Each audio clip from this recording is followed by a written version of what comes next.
Hola amigos, muy buenas tardes. Lo prometido es deuda. ¿Cómo están los intereses? ¿Qué ha pasado con los préstamos en los Estados Unidos, los préstamos hipotecarios? ¿Qué va a pasar en el futuro? ¿Qué le conviene a usted a la hora de comprar un punto o no comprarlo? ¿Qué es comprar un punto? Etcétera, etcétera. Todo eso lo vamos a dilucidar hoy directamente aquí en Henry Andrés Morales en nuestro canal, con la visita de mi invitado que en unos minutos va a estar conmigo. Así que allá va. Para aclarar todas estas dudas sobre todo lo que tiene que ver con un mortgage, con un préstamo, con un loan, como usted le quiera llamar, aquí tengo a mi amigo Alexis García de Crown Home Mortgage. Correcto. Buenas tardes, Alexis. Buenas tardes, Henry. Gracias por la invitación y a los que nos miran a través de las redes sociales, gracias por la participación. Alexis, hoy te voy a bombardear porque se lo he estado prometiendo a todos mis televidentes, a mis seguidores.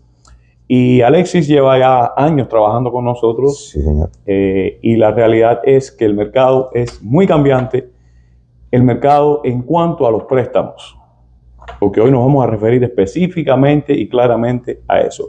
Entonces te voy a bombardear, como te decía, con 10, 12 preguntas hasta donde nuestros seguidores nos lo permitan y hasta donde, como siempre hago cuando tengo este tipo de entrevistas, me gusta traerlo por escrito para que no se me vaya ninguno, aunque se van a suscitar muchas más.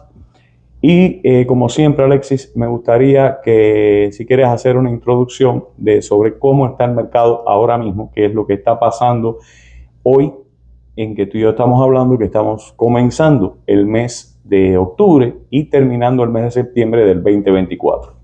Gracias de nuevo por la invitación. Bueno, lo primero es que hay mucha confusión afuera. Entonces, cuando se dice que los intereses bajaron y todas las cosas que tienen que ver con esto, los clientes siempre asumen de una manera como viéndolo a favor, obviamente es a favor, sí, pero no es de pronto como lo están interpretando.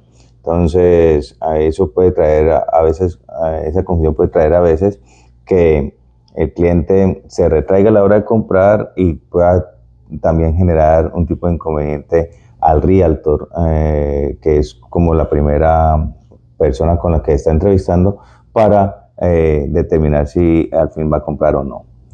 Entonces, vamos a desmenuzar esto pregunta por pregunta y los invito a ustedes, antes de ya entrar en materia concreta como tal con Alexis, los invito a ustedes a que a lo largo de este video, cuando tengan alguna duda, los invito a que nos escriban, me pueden enviar los mensajes con las preguntas que tengan, la duda que usted tenga, y si bien no lo contestaremos hoy porque la realidad es que estamos semi en vivo, pero no podemos estar mirando las preguntas y contestándolas así porque no, esto sería una locura. Lo haremos en el futuro. Alexis, como les digo, lleva tiempo trabajando con nosotros y yo creo que tú estarías de acuerdo en hacer más. Claro que sí. Después de que pueda ayudar a que las personas lleguen al final y comprar su hogar, su casa como su vivienda, yo voy a estar aquí. Entonces, vamos a la primera pregunta.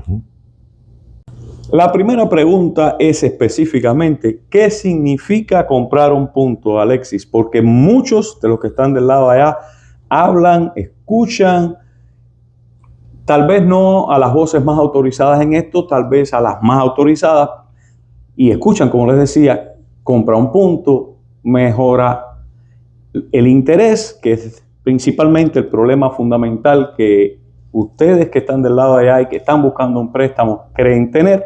Así que la pregunta va, ¿qué significa comprar un punto para un mortgage? Bueno, tú lo dijiste ahora, Henry, es un costo que se paga por adelantado para bajar el interés que se está tratando de obtener. Ahora, ese punto, cuando hablamos de un punto, me gusta aclarar esto porque cuando normalmente estamos hablando con un cliente, el cliente desconoce un poco cómo es el tema de los financiamientos. Ese punto de descuento no es que, digamos, si tienes el interés al 7% y pagaste 1, ahora te va a quedar al 6%, o digamos, tienes el 7% y pagaste 2 puntos, entonces te va a quedar al 5%, no. lo que estamos bajando se llaman base points, y esos base points es lo que estaríamos bajando a la hora de hacer como el lag que nosotros hacemos del rate. Entonces, ese punto de descuento, digamos que estamos haciendo un base point, digamos que cogimos 2 base points y tenemos el interés al 7, esos base points pueden llegar fácilmente al 6.5, no va a ser mucho en lo que va a bajar, y las personas malinterpretan de que si compran 2 puntos estarían comprando, digamos, al 5%, y no es así. Entonces, Alexis, específicamente, ¿cuál es el objetivo de comprar puntos? Bueno, el objetivo de comprar puntos es lo que estamos hablando ahora, es bajar la tasa de interés que estamos obteniendo, y eso se hace ya sea por beneficio para el cliente, que era años atrás. Hoy en día no es así. Hoy en día es más que todo por calificación, porque digamos, si tienes un cliente que está al margen, ese cliente que está al margen, y le colocamos un interés, digamos, que está calificando con el 6.5 cuando hicimos la precalificación, está calificando con el 6.5, y por cosas de lo que está pasando, digamos que el interés subió al 7.5, pues esa persona ya no estaría calificando. Entonces, sí o sí, le tocaría que comprar ese punto de descuento para poder calificar. Por eso nosotros, cuando hablamos que hoy en día es diferente a lo que pasaba años atrás, que los intereses estaban sobre los 3.5, 4%, entonces la gente compraba los base points para poder bajar esa tasa de interés y que le fuera como conveniencia en sus pagos mensuales. Hoy en día es prácticamente para la calificación, y casi todo el mundo, casi todas las personas de los Estados Unidos, no el mundo, perdón, todas las personas de los Estados Unidos están comprando puntos de descuento para poder llegar a la calificación. Alexis, ¿qué son los costos de cierre? Porque si bien hablamos de comprar puntos, de qué es comprar un punto, etcétera, muchos de los clientes nos toca explicarles que todo el mundo, o digamos, cuando decimos todo el mundo, nos estamos hablando, como decías tú ahorita, de forma general, todos los clientes, todos tienen costos de cierre, compradores y vendedores, pero ahora estamos hablando del préstamo, se va a tratar específicamente del comprador. ¿Qué son los costos de cierre, Alex? Correcto, muy buena pregunta. Es algo que también a la hora de hacer el financiamiento, las personas normalmente siempre piensan en el down payment, el pago inicial, y se olvidan de ese porcentaje que es muy importante y que también es alto. Mira que si tú tienes hoy en día, yo te hablaba ahorita con el tema de los intereses, de que tienen que pagar puntos de descuento sí o sí. O sea, hace un tiempo atrás estábamos hablando de que teníamos un estimado que nosotros le hacemos a los clientes, es un estimado, o sea, hacemos un estimado de que le decimos al realtor, mira, los gastos de cierre van a ser en una casa sobre los 250,000 para arriba, digamos que iban a ser el 3.5 años atrás. Era como ustedes estaban, como realtor, estaban asociando ese 3.5 para poder llegar a decirle a su cliente, usted va a necesitar tanta cantidad de dinero para poder cerrar. Hoy en día nosotros le decimos, mira, ese 3.5 que usaban antes, colócale un 0.5 por encima. ¿Por qué? Porque, como les dije anteriormente, necesitan pagar puntos de descuento para llegar a la calificación. Entonces, si está colocando ese 1.5, estamos hablando de que estamos teniendo gastos de cierre entre un 4 o un 5%. Entonces, si tú estás comprando una casa en FHA y te dicen que estás comprando un 3.5% de pago inicial y haces tus cálculos sobre eso y te estás olvidando de ese otro 5% que es más que ni siquiera el pago inicial, entonces puede llegar a que tu cliente al final no tenga el dinero para cerrar. Y de pronto el cliente va a empezar a cuestionar sobre qué viene, y eso prácticamente viene de su misma casa. Viene ahí, por ejemplo, vamos a hablar de los costos, los fees del lender, que son, en el caso de nosotros que somos lender directos, eso es processing fee y underwriting fee. Si lo está haciendo con un broker, tiene que tener en cuenta de que ese broker va a ser intermediario y ese broker va a cobrar un fee aparte porque él no tiene, pues, necesita buscar su salario de alguna manera, entonces el gasto se incrementaría. Ahora, ahí estaría incluyendo también si tiene que comprar los puntos de descuento. Otros fees que vienen ahí son la compañía de título. La compañía de título, pues obviamente ellos van a cobrar por todo lo que tiene que ver con la transferencia del título de una persona a la otra, a la nueva. Obviamente. Entonces ellos tienen sus costos y aparte de eso ellos van a hacer todo el balance que vienen del Estado. Entonces ahora pasándolos del Estado, pues tienen costos de transferencia del título, tienen estampillas del Estado, tienen que pagar los taxes, entonces también tiene que pagar el seguro, entonces son costos que son prácticamente la casa. Ahora hablando del seguro, hace poco me cuestionaron en varias ocasiones, pues estaban confundidos con el tema del seguro, que por qué tenían que pagar un año de seguro si de todas maneras el seguro estaba incluido en el pago mensual. Entonces es una muy buena, como un buen momento para decirles que no es que esté pagando dos veces, simplemente que las casas tienen que quedar aseguradas sí o sí el año. Entonces el seguro se paga por adelantado, porque digamos, si tú pasas un huracán hoy y la casa no está asegurada, pues ¿quién va a responder si no tiene seguro? Entonces se paga por adelantado. Entonces el día del cierre va a pagar su primer año. Y ahora en el pago mensual, en lo que están recogiendo mensual, que digamos que tenga un seguro que es $1,200 al año, estamos hablando de que son 100 pesos, $100 que está pagando mensualmente. Entonces esos $100 lo empieza a recolectar el banco durante este año y por porciones. Y entonces el próximo año, cuando llega la renovación del seguro que ya se está venciendo, entonces ahí se pagaría, el banco mandaría a pagar, ya no es el cliente sino el banco ya ha recogido lo que es para taxes y para seguro. Entonces no es que se pague doble, simplemente que ya el banco está cogiendo el dinero para pagar las cuotas del siguiente año que sería pues después de que tiene el vencimiento. Entonces los closing costs son prácticamente de la misma propiedad, no tienen nada que ver con que unos tengan unos closing costs que otros. Sí, en algunas ocasiones, porque si es con un broker sí va a ser diferente, va a ser un poco más, pero normalmente sí todo tiene que ver es con la casa. Hay una pregunta que me han hecho muchos de los clientes y que no sé si realmente en ciertas ocasiones también supongo que se te haya presentado a ti. Y la pregunta que me hacen, por eso la traigo acá. ¿Se puede ahorrar, Alexis, en los costos de cierre? ¿Se puede ahorrar en los costos de cierre? O sea, la pregunta es si de adquirir, cuando estamos hablando de costos de cierre en específico, se pudiera producir un ahorro si usted utiliza una compañía, otra, si quita una cosa o no la usa, la quita o utilizas digamos, que puedes eliminarle algo a los costos de cierre que te haga ahorrar en los costos de cierre.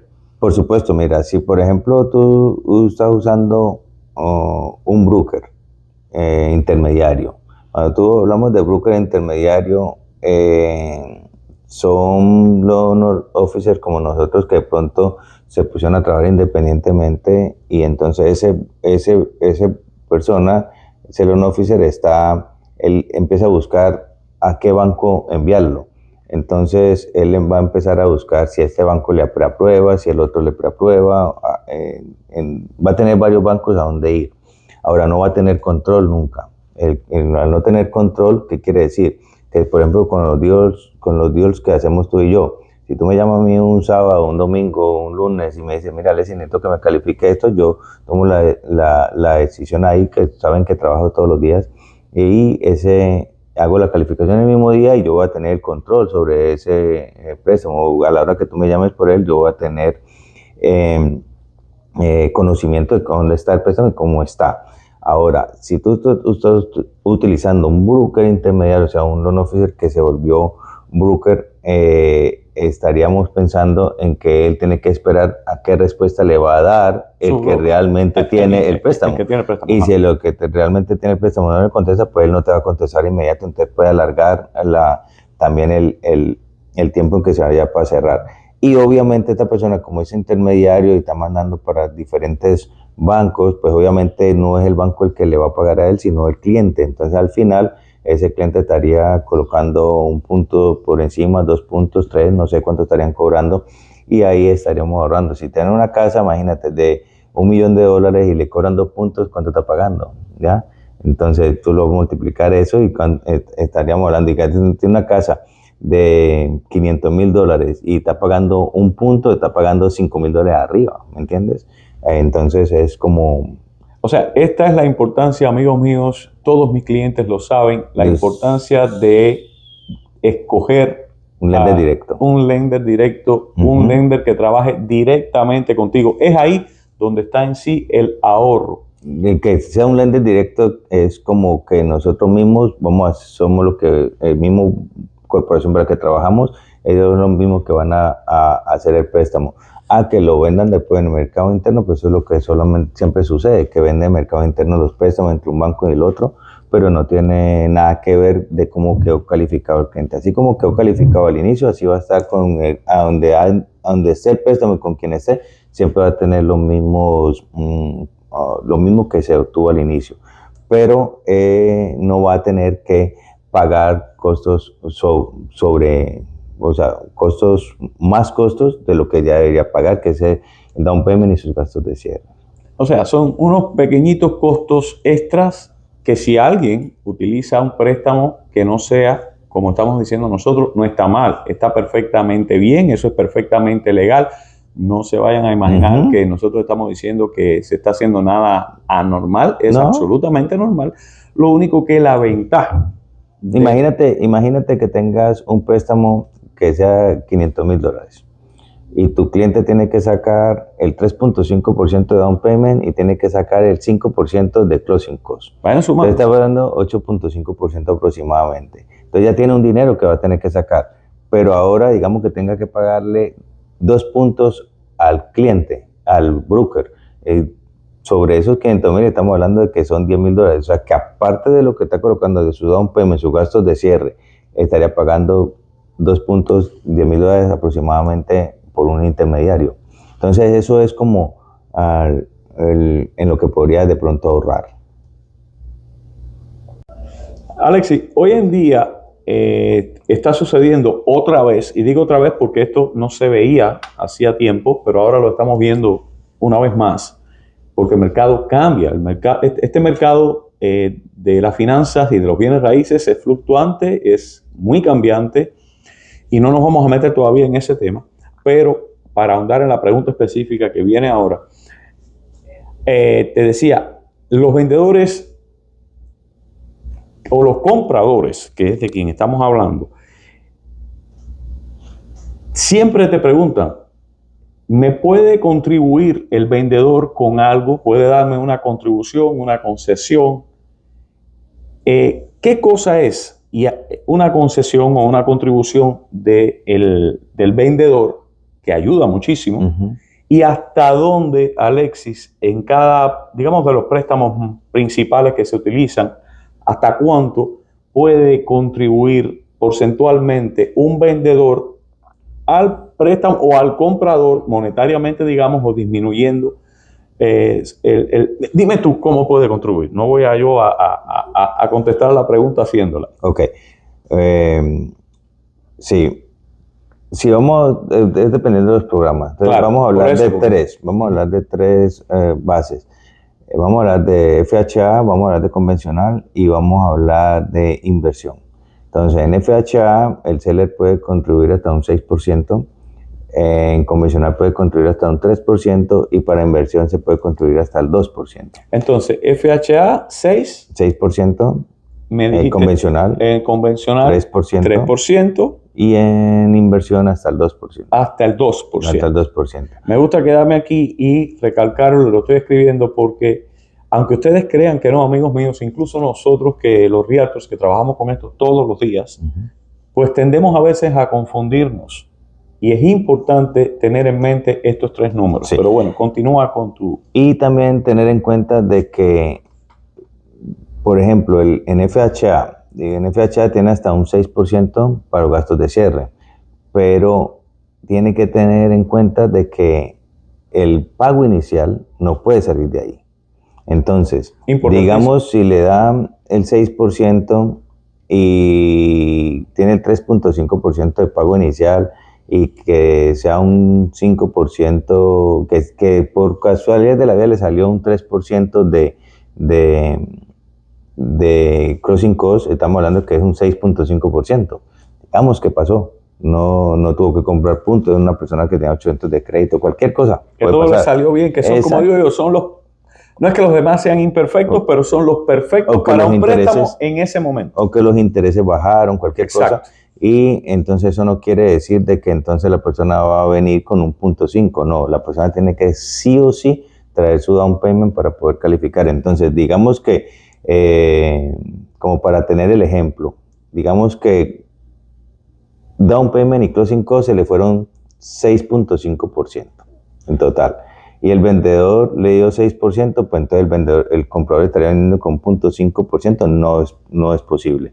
Entonces, ahora el comprador tiene que colocar su 3.5 y el 6% que le estaban dando se perdió porque solamente puede tener lo que sea para los closing costs, que en este caso sería como un 3%. Un 3%, o sea que el vendedor puede contribuir con el comprador un 6%, eso es lo que él quiere hacer, o está de acuerdo. Siempre cuando el down payment lo traiga el cliente de su propia cuenta. Exactamente, pero si entonces ese 6% supera los costos de cierre, que digamos, como decía, él es del 3%, entonces ya no puede utilizar. Si los costos de cierre de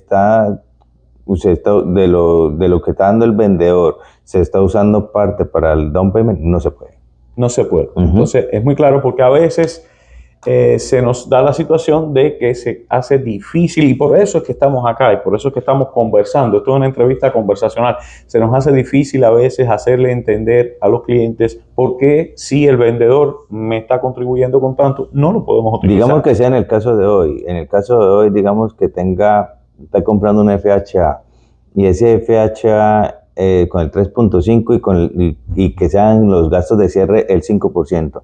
Estamos hablando de que tenemos un 8.5% en total ahí. Ahora, ese 8.5 y que no tenga que comprar puntos de descuento, entonces estamos hablando de que el cliente, y le están dando el 6, y entonces el cliente estaría colocando el 2.5%, no va a pasar. El cliente sí o sí tendría que traer 3.5% en FHA. En FHA. Y entonces, y en convencional. Es prácticamente lo mismo, lo que varían los porcentajes. Igual en convencional no va a variar mucho porque el porcentaje es 3%, o sea que prácticamente siempre va a estar como su down payment va a salir del comprador y va a tener que traer como el extra de los gastos de cierre, o sea que ahí no hay tanto problema, más que todo en FHA. O sea que esa contribución entonces que da el vendedor sí se puede utilizar para comprar puntos. Cuando estás haciendo los closing costs, recuerda, estás haciendo los closing costs, entonces si tienes ese 5%, ahí está incluido como un 0.5 que estamos colocando, pero digamos que tengas ahí colocados los puntos de descuento. Después de que no sea el down payment, todo está sobre closing costs, no hay problema. Ok, perfecto. O sea que sí puede utilizar la ayuda del seller, el seller concession lo puede utilizar y también comprando puntos. Alexis, una pregunta que me hacen muchísimo es, porque casi todos los clientes obviamente quieren comprar con la menor cantidad posible de dinero de down payment. En la mente de la mayoría de los clientes que no conocen y de la de algunos que conocen también, mientras menos dinero ponen por delante, mientras menos dinero dan como down payment para un préstamo, sería mejor en la mente de ellos. La pregunta que yo tengo acá es, ¿cuál es la diferencia real, cuánticamente, numéricamente hablando, en valor de dinero, entre comprar con menor down payment y comprar con mayor down payment? Que básicamente es la diferencia entre digamos, el 3,5 que nos pudiera dar por ciento de down payment, o que pudiéramos dar en un FHA, por ejemplo, y un 5 o un 20 en un convencional, en un préstamo convencional. Bueno, mira, dependiendo de cada situación y dependiendo de lo que esté haciendo el cliente y de lo que quiera en realidad hacer. Ahora, si hay una persona que, digamos, está colocando un 3.5% y tiene dinero para colocar el 20 o el 30%, lo puede manejar de diferentes maneras. Si tiene el 20% y lo hace para quitarse el PMI del pago mensual, PMI estamos hablando en una casa normal, base normal, digamos que está entre 100,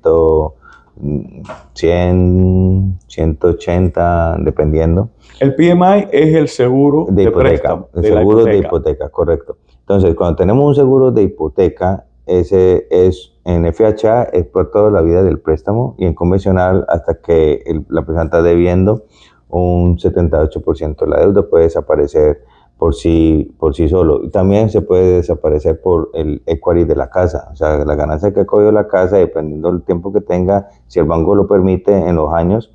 Digamos, hay bancos que tienen unas reglas que van hasta 2 o 3 años. Entonces, él puede hacer que le hagan una appraisal a la casa, y si eso ha subido el equity, obviamente por equity puede desaparecer el PMI. Ahora, en este caso que tú me estás preguntando cuál sería la diferencia numérica, pues voy a te voy a colocar un ejemplo que haríamos como inversionistas. O sea, en el caso de Alexis haciendo inversión. Entonces, si yo, por ejemplo, tengo un 30% de down payment más los gastos de cierre, y yo tengo mi opción de comprar mi residencia primaria, ¿cierto? Entonces, utilizo mi beneficio de tener mi casa primaria con el 3.5% de pago inicial, y entonces del 30% estoy utilizando 3.5%, digamos que me den los costos de cierre, entonces utilicé 3.5%. Me quedó aproximadamente un 26.5% del dinero que tenía. Y cojo ese dinero y compro inmediatamente, sin verificación de ingresos ni nada, en un programa que se llama un DSCR. Compro una casa de inversión con el 20%. Entonces ahora tengo 2 casas. La que compré con primaria y la que compré por inversión. Con el 20%. Y las 2 las compré al mismo tiempo. Entonces ahora las 2 están subiendo en equity, las 2, ¿cierto? Obviamente. Las dos están subiendo en equity. Entonces, digamos que pasó lo mismo que pasó en el 21, 22, que las casas subieron un incremento más del 60% aproximadamente, que se subieron de una manera, pues, que todos nos sorprendimos. Entonces, vemos que las casas se suben. Y compré una casa de 300,000 y se me subió, digamos, a 600,000, pero compré 2 de 300,000. Compré la primaria y compré la inversión, y debo 300 y debo 300. Y estas se subieron a 600, vendo una. Correcto. Cojo los 300 de ganancia y pago los 300 que debo en la primaria. En la primaria. Y ahora voy a tener una casa de 600,000 sin deber nada. Entonces utilicé mi 20% en una manera de generar un capital y quitarme el problema que todas las personas en los Estados Unidos quieren quitarse, lo que es una renta y un pago de mortgage. Obviamente, mortgage es, yo diría que para un simple mortal, que son los que casi siempre siguen este canal, en cuanto a economía, es el pago superior que se hace, el más grande, de la mensualidad de cualquier hogar. Correcto. Entonces, ya sea de renta o de mortgage. Entonces, míralo, después de que tenga una educación financiera, saber cómo utilizar ese mismo recurso, en lugar de solamente colocarlo en una sola propiedad, en la cual vas a estar 30 años con esos 20% metido ahí, y ¿cuándo vas a hacer algo con ellos? Cuando pase los 30 años, es mejor manejarlo de otra manera. Eso haría yo. Para nadie es un secreto que los intereses han estado bajando en los últimos meses, porque todo el mundo piensa que los intereses hipotecarios bajaron el otro día, el día 18, cuando la Reserva Federal bajó los intereses interbancarios, y no fue exactamente así. Los intereses hipotecarios han venido bajando, ¿verdad? Y entonces la pregunta que me hacen muchísimos, Alexis, y que ahora yo te lo paso a ti, esta es la pregunta de los $100,000, como digo yo, de los $100 millones. ¿Cuándo es conveniente refinanciar y por qué? Porque hay muchas personas, y déjame ahondar un poquitico más en la pregunta para ya luego dejarte a ti contestando de forma libre completamente, para no interrumpirte. Hay muchas personas que están bajo los intereses que se dieron de, digamos, como un incentivo durante la pandemia, que estaban por debajo del 3% en la mayoría o en muchísimos casos. Y hoy en día, aún que se produjo la caída de lo que fuera, la bajada que hay ahora de los intereses, de todas maneras estamos muy por encima de ese 3% que muchas personas tienen. O sea, vuelvo a la pregunta, ¿cuándo es más conveniente refinanciar y por qué? Bueno, pregunta complicada, pero bueno, nosotros normalmente cuando estamos haciendo una calificación por un refinanciamiento, lo primero que vemos es si hay un beneficio para el cliente o no. Si hay un beneficio para el cliente, se hace el refinanciamiento y no simplemente que vamos a hacer un refinanciamiento simplemente para obtener el préstamo sí o sí. No, si tiene un beneficio y el cliente va a salir bien con ese refinanciamiento, obviamente va a estar bien. Ahora, te voy a interrumpir porque sé que me van a ver de allá y mis clientes y mis seguidores son como son bien precisos.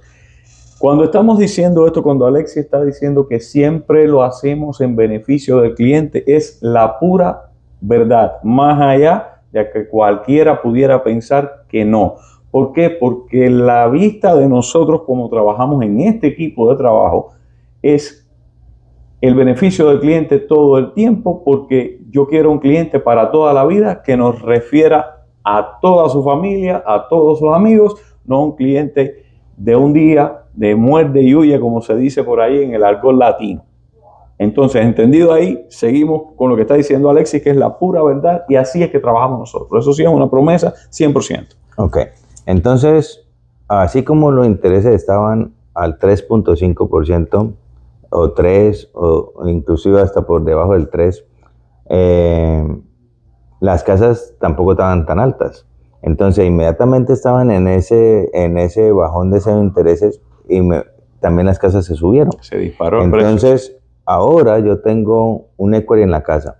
Entonces, ¿vamos a hablar como inversionista o vamos a hablar como una persona?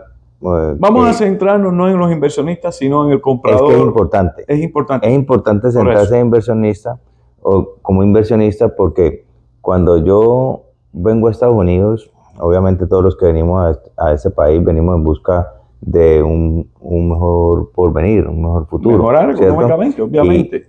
Además de ser libres, etcétera, etcétera, pero... Y de buscar las oportunidades que este país presenta para nosotros. Entonces, cuando venimos a este país y tenemos una oportunidad y se nos presenta al frente y tal vez por desconocimiento la persona no lo usa, entonces, ¿tiene un 3.5 de interés? Sí, correcto. Pero tiene un 3.5 en una casa que se sobrevalorizó, que ahora está costando mucho dinero. Entonces, esa persona puede optar por dos cosas. Una, ser libre económicamente, o dos, enterrarse en la casa con el 3.5 por los próximos 30 años. ¿Entendieron eso? Entonces, la primera es, si yo quiero ser libre económicamente, libre financieramente, perdón, y yo tengo una casa que la tengo al 3.5, como dije anteriormente, y se valorizó y está en los 600, es la única casa que tengo, es otro ejemplo parecido al que di anteriormente, pero vamos a hacerlo ahora como un poquito más duro para la gente. Entonces, si yo tengo una casa que cuesta 600,000 y es la casa que de los sueños, que es la casa que la esposa no se quiere quitar de ahí porque la tiene como la quería, pero más hacia otros sectores del país o del mismo estado, podemos encontrar casas que todavía están mucho más económicas.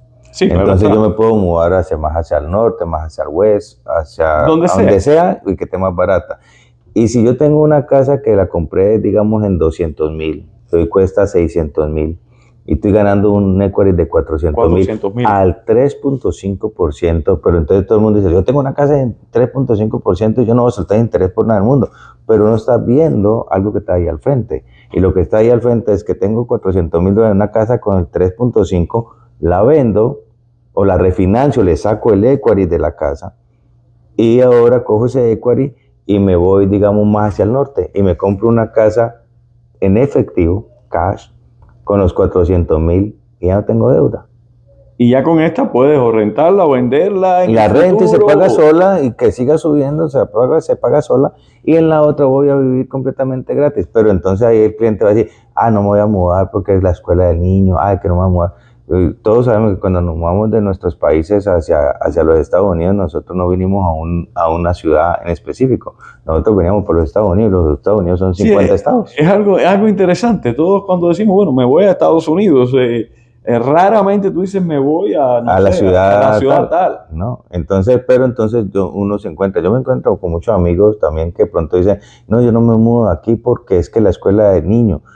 Pero si cuando nosotros vinimos, digamos, si los que tuvimos hijos en nuestro país, obviamente los sacamos de una escuela de un país, los traemos para otro, obviamente sí es importante que se mantengan en un sitio normalmente, pero si yo vine a los Estados Unidos, los Estados Unidos es 50 estados, ¿no? Es ponerlo todo en perspectiva. Es dependiendo de lo que tú quieras, pero entonces cuando estás buscando en el tema de la casa es o pones las casas a hacer como inversión y a vivir y a tener un porvenir mucho mejor, o simplemente quedarte en una casa metido los 30 años y enterrarte en ella. O sea, que usted, como decía Alexis, le saco los 400 que tengo ganancia. No los 400, acuérdate que cuando vamos a refinanciar es un porcentaje menos, pero tú sacas ese porcentaje y créelo que si tu casa se sobrevalorizó y está bien, con ese equity puedes tratar de comprar en otro lado. Digamos idealmente, el ejemplo, 300,000 es lo que debes al 3%.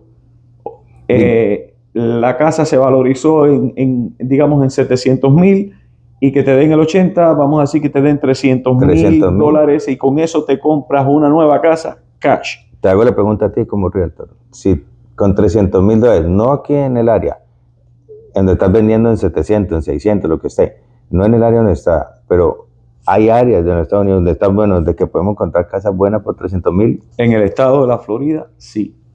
Que están al alcance de que nosotros los podamos ayudar también.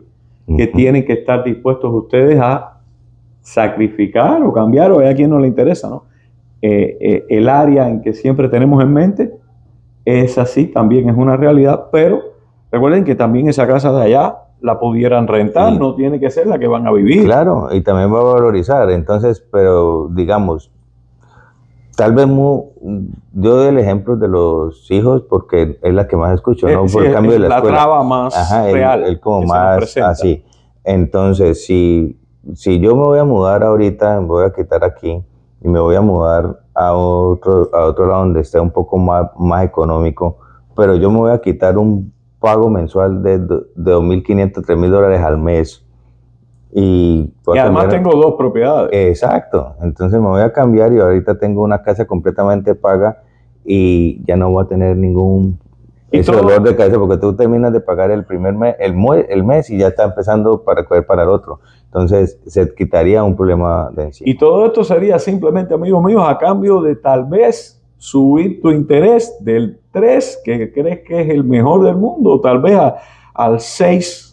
Pero la casa se va a pagar sola. Pero la casa se está pagando sola. Correcto. O sea, que matemáticamente es sentarse con un experto que les haga los números y que lo haga reflexionar a ustedes y también a nosotros, porque a veces nosotros le ponemos al cliente como realtors la idea en la mente, pero siempre nos gusta traerlo directo al prestamista, porque el prestamista, en este caso Alexis, ellos son los que numéricamente le pueden reflejar en un papel la realidad de lo que pudiera pasar muy cerca de esos números reales y que se den cuenta de esto matemáticamente, que a veces nosotros no somos capaces, yo soy un mea culpa, ¿no? De que a veces no somos lo suficientemente disuasivos, si podemos decir de alguna manera, para explicarle al cliente cuando se trata del préstamo, cómo usar aquí, cómo usar allá, y yo prefiero, siempre lo hacemos así, Alexis sabe que es la verdad, yo cuando mis clientes llegan,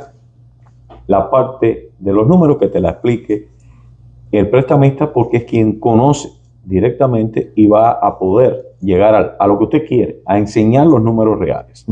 Así es. Alexis, ¿es conveniente utilizar el income de un hijo joven que vive en la casa para completar el income la entrada de dinero del hogar para lograr un préstamo? ¿Qué afectación le trae, qué conveniencia o inconveniencia le puede traer esto a ese hijo joven en el futuro, si es que la hay? Ok, dependiendo de cómo hablemos, si hablemos en el que el hijo está pensando comprar su casa en los próximos meses, pues obviamente va a afectar. En los próximos meses. Sí, le va a afectar. Ahora, después de que ya pasa año y medio, o que tengamos 12 meses demostrando que los pagos lo hace la mamá, el papá, y tengamos de que no lo hace él, entonces no le vamos a contar esa deuda. Ahora, en el caso entonces de que el hijo quiera liberarse de alguna manera en el futuro, después de un año, para comprar él una propiedad o para casarse o lo que sea, se puede hacer. Correcto. Siempre que los pagos no salgan de él. De la cuenta que haya salido de la cuenta de la persona que está viviendo la propiedad. O sea, en el caso de, pues él está viviendo con ellos, pero el pago está haciendo su O sea, que ayuda, pero no lo condena a estar trabado. Siempre y cuando, en los primeros meses, sí, pero ya después del año, no. Porque vamos a verificar que no lo paga él. Ahora, cuando vamos a utilizar un hijo, y también tenemos de que las personas no vayan a cometer el error de no poner el hijo como para calificación, porque el hijo no lleva mucho tiempo trabajando. Ahora, nosotros tenemos como una regulación de que la persona tiene que tener 2 años de historial de empleo para poder calificar.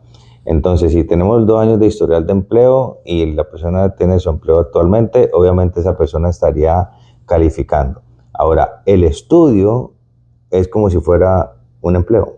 Entonces, digamos que tú tienes un hijo que estaba incluso en el caso de mis hijos, ellos estudiaban y trabajaban. Entonces, normalmente los muchachos de los Estados Unidos siempre hacen eso, estudian y trabajan al mismo tiempo.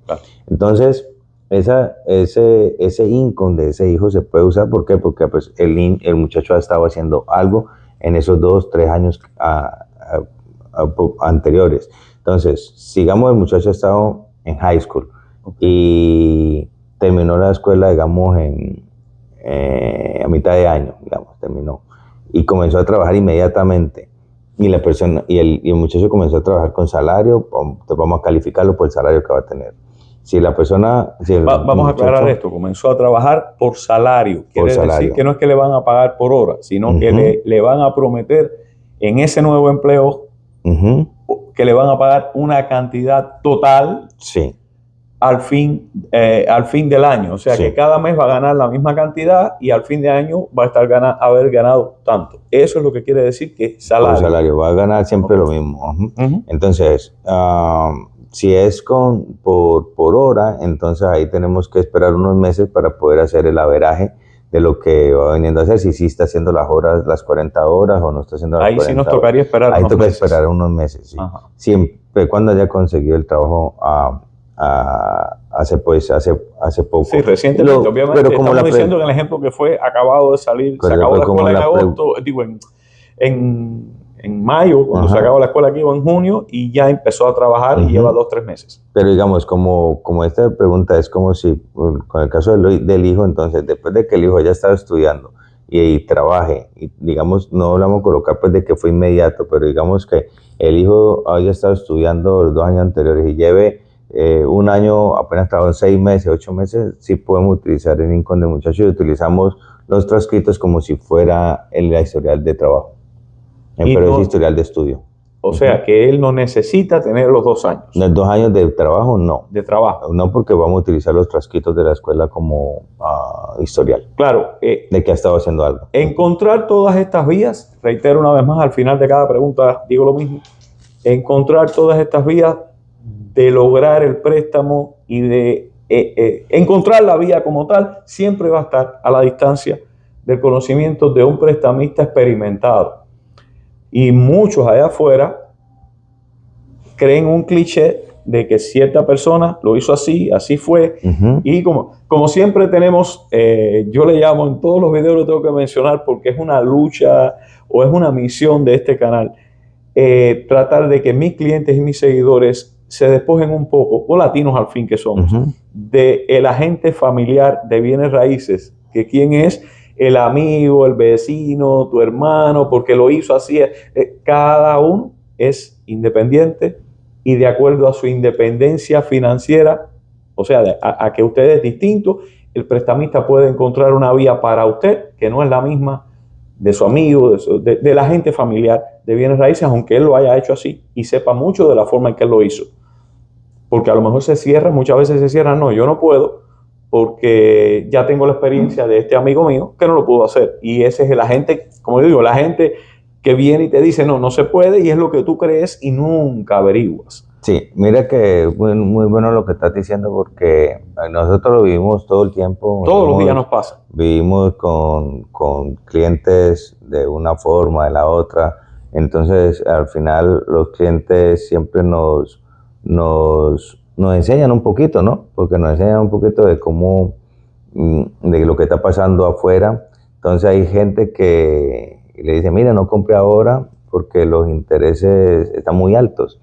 Ahora yo digamos, si usted se sienta conmigo en la oficina y yo le digo, ¿qué tal lo contrario? ¿Qué tal? Imagine que usted compre ahora, usted está esperando que los intereses bajen, digamos, al 5% y que se va a ahorrar $300 si bajan al 5%. En 10 meses se ahorró 3.000.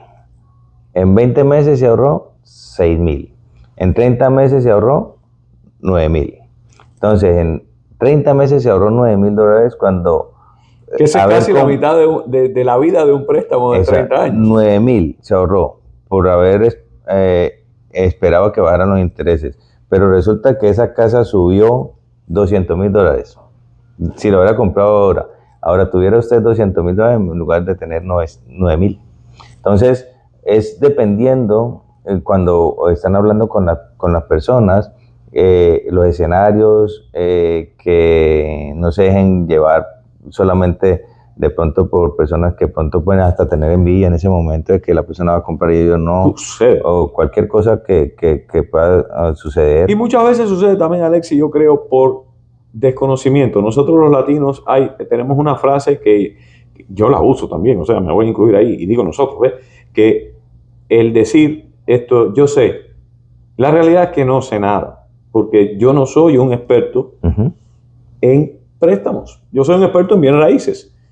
Entonces imagínate cuando ya se trate de que yo no sepa nada de bienes raíces y que porque compré una o dos casas estoy aconsejando a un tercero basado en mi experiencia y decimos, no, yo sé. La verdad es que no sabemos. Sí, lo mejor creemos saber, pero no sabemos. Lo mejor es que averigüe bien, que se asesore, que mire cuál es su panorama y también qué es lo que podría pasar hacia un poquito hacia el futuro, ¿no? Y cuál sería costo-beneficio, o mirar a ver cuál sería lo que pudiera la persona tener una mejor guía y poder llevar a una decisión que le va a convenir hacia su futuro. Alexis, ¿crees que los intereses hipotecarios volverán a caer a los niveles del 2021 y el 2022 o volverán a subir? ¿Qué tú crees? Esta es la opinión tuya porque sabemos que esto es súper volátil. Vamos a ver cuál es la opinión, que es solo una opinión. No lo pueden tomar que él no tiene una bolita de cristal ni nada de eso. A ver, Alex. Bueno, la verdad, cuando los intereses bajaron tanto, acuerdan que hubo una pandemia, ¿no? Entonces esa pandemia, pues algo que ni siquiera nosotros pensamos que eso nos pudiera Nunca lo esperamos, ocurrir. Y aparte de eso, pues era uno de los que podemos contar que estamos aquí después de una pandemia, ¿no? Entonces, son cosas que suceden así como extraordinarias. Ahora, estamos esperando, sí, que los intereses bajen, obviamente. No sabemos en realidad cuánto podrían llegar, porque pues es algo que es incierto, pero sí sabemos de que pues han estado como empezando como a moverse. Se han movido hacia abajo, se vuelven, se suben, así. Entonces al final no tenemos todavía una veracidad de lo que va a pasar. Que pronto sabemos que pronto pueden bajar, sí, pero recuerden, si los intereses bajan, las propiedades pueden subir, porque pues además mayor... Si nos atenemos a lo que ha sucedido estadísticamente, históricamente, eso es lo que pasaría. Exacto, y también si tú te vas más atrás, pues un intereses de 5.5, 6.5, 7% a lo que habían a los años cuando hubo la depresión, pues obviamente eran intereses mucho más altos, ¿no? Claro. Entonces, pues prácticamente antes de la pandemia estábamos en eso, entre 4.5, 5%, 4.5, 5.5, estamos en lo mismo. Ahora prácticamente las personas siguen soñando con el tema del tiempo del 3 y el 2%. Exacto, y no, la verdad no creo que vaya a llegar hasta allá. Pero bueno, la pregunta entonces, y casi que sería la más difícil para ti, o no, aunque bueno, numéricamente para ti tal vez no. ¿Cuánto representa en realidad, en un ejemplo, Alexis, digamos, medio punto de bajada de los intereses en cuanto a dinero a un pago mensual, más o menos? Pues mira, aquí lo estamos haciendo ahorita que lo hice. Entonces, si ves aquí que teníamos al 7.5 con un down payment del 10%, estamos hablando de que la persona estaba pagando como 3.489, pero al usar un 6.5 como era un down payment, el pago era prácticamente similar. O sea que en realidad estamos hablando de 200, 300 pesos por ahí. $200 al mes. Después, así como muy Sí, muy esto es claro. $200, $300 que estamos hablando de que estaríamos hablando de intereses ahí. Ahora, esos $200, $300, si tú lo vuelves y como te digo, lo multiplicas por 3 años, en esos 3 años es más probable que la casa cueste mucho más y tú puedas ganarle la casa, de que tú de 300 en 300 te vayas a ahorrar lo que puedes ganar en la casa en esos 3 años. Es importante tener esos números en cuenta. Claro, porque el equity de la casa se puede en cualquier momento disparar, como pasó el 21 22. Se puede disparar. En cambio, de 300 en 300 en ahorro, yo prefiero tener ahí en la casa el dinero metido y estoy pagando $300 sí mensualmente de más, pero yo sé que esa casa está haciendo un ahorro. En cambio, vos coges esos $300 y lo metes todos los meses y te lo aseguro que cuando tengas 1,000 te lo vas a gastar en algo. Exactamente. Entonces, esto es cuestión de qué le conviene a qué y qué número cada cual quiere tener en su mente. Correcto. Amigos, estamos escuchando algunos ruiditos porque acá en el estudio, aunque crean que no, en el estudio al lado, estos son los estudios de Partnership Realty, nuestra compañía en la cual todos trabajamos. Se están haciendo reparaciones y a veces escuchamos un taladro, pero nada, no es que, o sea, es que esto es semi en vivo, como les decía. No se preocupen mucho y yo espero que no se molesten por eso. Entonces, Alexis, teniendo en cuenta el día de hoy, lo que está pasando en el mercado, los precios, los intereses, la subida, la bajada, ¿cuál es la recomendación de Alexis García de Crown Home Mortgage? El consejo que le darías o el llamado a la acción que tú te atreverías a hacerle a los que están del lado de allá esperando para comprar, ¿qué tú les dirías? A ver, ¿cuál sería tu consejo? Bueno, voy a hacer una pregunta para que todos se la respondan en su mente, en sus familias, para que la respondan entre ustedes mismos. Se preocupan por unos intereses del 6, 7%. Coloquémosle un interés del 10%. No estamos hablando de que eso sea lo que le va a dar, pero digamos que lo máximo, pues, para temas de inversiones, cosas así. Pero digamos que 6% se preocupan por el tema del 6%. Y la pregunta para ustedes es, ¿cuánto está pagando de intereses ahorita mismo en su renta? ¿Cuánto está pagando ahorita mismo? 100%. Está pagando 100%. Están pagando 100% de intereses. Ustedes están pagando un dinero mensual que no va para usted, no va para su propiedad, no va para su casa, va para la casa de otra persona. de la persona que está haciendo su arrendatario. Así que usted está pagando 100% de intereses, no se fije en el 7%. Se ahorraría un 93% aproximadamente de intereses. Yo diría que sí. Y siempre va a caber la posibilidad de mejorar ese interés si mejorase en el futuro. Total. Pero ahora usted está ahorrando su dinero, ¿dónde? En su propiedad, en Correcto. su casa. Bueno, Alexis, gracias por estar con nosotros. No sé si quieres agregar más algo que quieras decir. No, gracias por la invitación y ya saben, los clientes, los realtors, gente de ustedes, siempre voy a estar aquí para poder ayudar en lo que yo más pueda. Sí, porque tenemos 20 preguntas más, pero no acabaríamos nunca. Y ya les digo, los invito una vez más, espero que hayan visto todo el video y cada una de las secciones que hemos tenido y cada pregunta, los invito a que nos escriban y nos digan la pregunta que usted tiene. Y en el futuro, en cuanto tengamos, no sé, 4, 5, 6 preguntas interesantes de ustedes, hacemos otra entrevista y tomamos otro tiempo con Alexis para responderles a ustedes todo lo que tiene que ver con financiamiento, con lenders, con préstamos hipotecarios, ahora mismo en el estado de la Florida y en los Estados Unidos en general, porque Alexis, tú puedes prestar en todas partes, ¿verdad? Dependiendo de donde tengamos la licencia, lo podemos hacer. Donde esté la licencia. Bueno, okay. Yo sí nada más que puedo ayudarlos en el estado de la Florida. Por ahora. Ok. Porque vamos a crecer. Nada, mis amigos, gracias por estar ahí. Gracias, Alexis. Gracias y gracias por habernos escuchado el día de hoy. Gracias. Hasta luego.